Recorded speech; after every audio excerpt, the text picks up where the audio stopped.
Hello everyone, 12th standard maths, example 9.37. Evaluate integral 0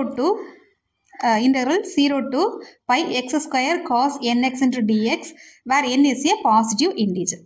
Question solve பண்ணலாம். First of all, write the solution. Given data எழுதிக்கலாம். Given data integral 0 to pi x square cos nx into dx. Right. Okay. இந்த ப்ராப்ளத்தை வந்து நம்ம Bernoulli's formula மூலமாக நம்ம simplify பண்ணலாம். First of all right the Bernoulli's formula. According to Bernoulli's formula, integral u dv equal to uv minus uv dash v1 plus u double dash v2 இந்த மாதிரி நமக்கு எழுதிக்கிட்டே போகலாம். ஓகே, இந்த கொஸ்டினில் எதை நம்ம யூன்னு எடுக்கணும், எதை நம்ம டிவின்னு எடுக்கணுங்கிறத வந்து ஃபார்முலேட் பண்ணுறதுக்கு ஒரு ஃபார்மெட் இருக்குது, ஒரு கான்செப்ட். அதை என்னங்கிறத பார்ப்போம். ஐலேட்டுங்கிற கான்செப்ட் தான் நம்ம யூஸ் பண்ண போகிறோம். இந்த கொஸ்டினை நம்ம கம்பேர் பண்ணலாம். ஐலேட்டுங்கிறது என்ன அப்படின்னா, கொஸ்டினில் என்ன கொடுத்துருக்காங்கன்னா எக்ஸ் ஸ்கொயர் காஸ் என்எக்ஸ் இல்லையா? ரைட். இப்போ எக்ஸ் ஸ்கொயருங்கிறது என்ன அப்படின்னா அல்ஜிப்ரிக் ஃபார்மெட்டில் வந்துடும். ஸோ எக்ஸ் ஸ்கொயருங்கிறது நான் என்ன பண்ணுறேன்னா 3ன்னு எடுக்கிறேன். ஓகே, அதாவது தேர்ட். ஐலேட் என்னன்னா I for inverse, L for logarithmic, A for algebraic, T for trigonometric, E for exponential. Okay, இந்த எக்ஸ் ஸ்கொயருங்கிறது அல்ஜிப்ரிக்கில் நமக்கு வந்துடும். ஸோ 3. இந்த காஸ் என்எக்ஸுங்கிறது என்னன்னா ட்ரிக்னாமெட்ரிக் ஃபார்மெட், அதாவது 4. அப்போ ஃபஸ்ட்டு என்ன இருக்குது 3ங்கிறது என்னன்னா எக்ஸ் ஸ்கொயர். அதை தான் நம்ம யூன்னு எடுக்க போகிறோம். அப்போ யூ ஈக்குவல் என்ன எடுக்க போகிறோம், x square. Remaining all term வந்து நமக்கு டிவின்னு எடுக்க போகிறோம். ஓகே, டிவிங்கிறது என்னது cos n x into d x. Right. இப்போ நம்ம சால்வ் பண்ணலாம். First okay, u equal to x square இல்லையா? u equal to x square. இது நம்ம ஒரு வாட்டி டிஃப்ரென்ஷியேட் பண்ணலாம். அது வந்து யூ டேஷ் ஈக்குவல் டு 2xன்னு கிடைக்கும். மறுபடியும் ஒரு கார்டு டிஃப்ரென்ஷியேட் பண்ணிக்கலாம். 2x டிஃப்ரென்ஷியேட் பண்ணும்போது நமக்கு 2 கிடைக்கும். அகைன் நம்ம டிஃப்ரென்ஷியேட் பண்ணும்போது நமக்கு கான்ஸ்டண்ட்டாக டிஃப்ரென்ஷியேட் பண்ணும்போது 0 ஆயிரும். ஸோ அதோட நம்ம ஸ்டாப் பண்ணிக்கலாம். எப்போ 0 கிடைக்குதோ அதோட நம்ம ஸ்டாப் பண்ணிக்கலாம். ஓகே, நெக்ஸ்ட்டு ரைட் சைடு வந்துக்கலாம். டிவி இல்லையா? Integral d v equal to integration of cos nx into dx. Okay, dv நமக்கு இன்டகிரேட் பண்ணும்போது v கிடைக்கும். காசோட இன்டகிரேஷன் என்ன அப்படின்னா மைனஸ் காசோட இன்டகிரேஷன் வந்து sin x இல்லையா? sin nx divided by x கிட்ட என்ன டேர்ம் இருக்குது, என்ன இருக்குது n. ஸோ அதை நம்ம டிவைடட் பை கொண்டு வந்துக்கலாம். அகைன் நம்ம இதை இன்னொரு வாட்டி இன்டகிரேட் பண்ணிக்கலாம். sin x இன்டகிரேட் பண்ணும்போது minus cos nx divided by n கிடைக்கும். ஆல்ரெடி ஒரு n இருக்குது. ஸோ n இன்ட்டு என்ன n ஸ்கொயர் ஆகும் இல்லையா?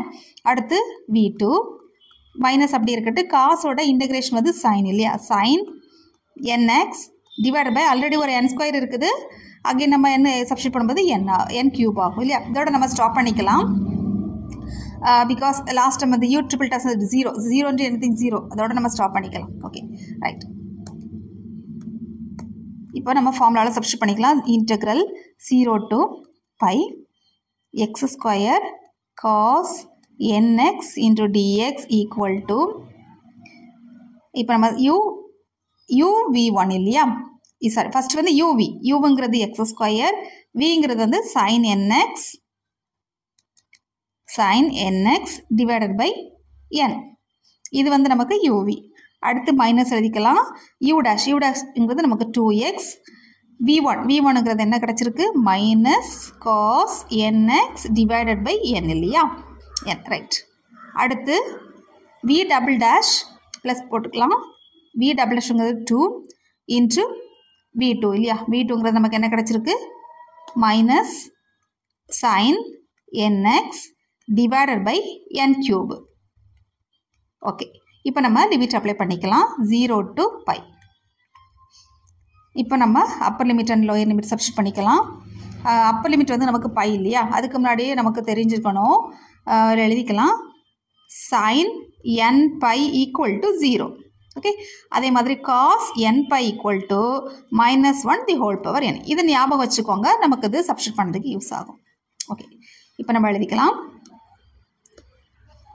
அப்பர் லிமிட் ஃபஸ்ட்டு சப்ஸ்டிட் பண்ணுவோம். அப்பர் லிமிட்டு பை இல்லையா?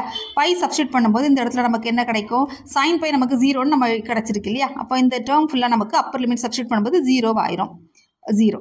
அடுத்து நெக்ஸ்ட்டு இந்த இடத்துல வந்து பை, இந்த இடத்துல நம்ம பை சப்ஸ்டியூட் பண்ணும்போது காஸ் பை -1 இல்லையா? அப்போ நமக்கு என்ன கிடைக்கும்?